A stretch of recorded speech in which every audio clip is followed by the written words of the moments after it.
Well, the use of Braille at Olympic events is one way Los Angeles will prove just how all-inclusive it plans to be during the Olympic and Paralympic Games. But the city's commitment will go beyond that. With one quick signature this afternoon, Mayor Karen Bass turned all potential into promise.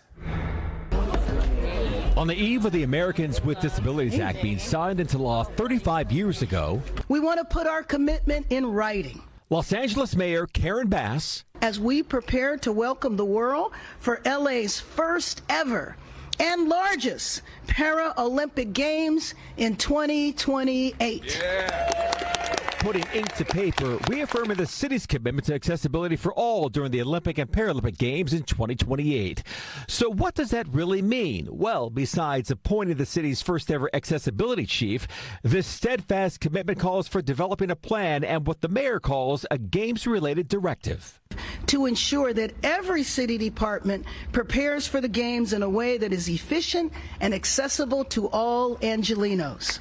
And a vital part of that preparation will be to engage with, to solicit the input of, and to implement the expertise of the athletes themselves. Paris set the bar at a standard that I didn't know could be set. Extreme praise for Paris from para swimmer Jack O'Neill, who competed there in 2024.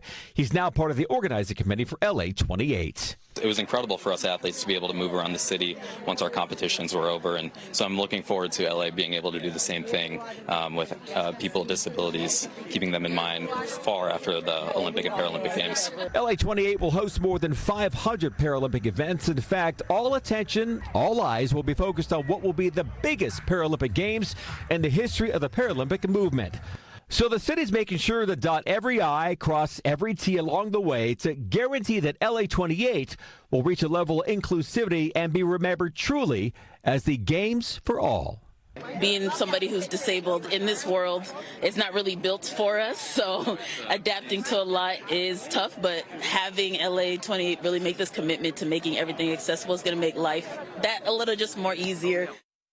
Now, aside from the transformation of the physical infrastructure, the Paralympics also has the power to change the perception or concept of a disability. It was noted here today that after London 2012, 1 in 3 people in the UK said the Paralympics changed their attitudes towards disability. 5 years later, 1 million more people with disabilities were employed, and the UK government directly linked that to changes in attitudes brought on by the Paralympics.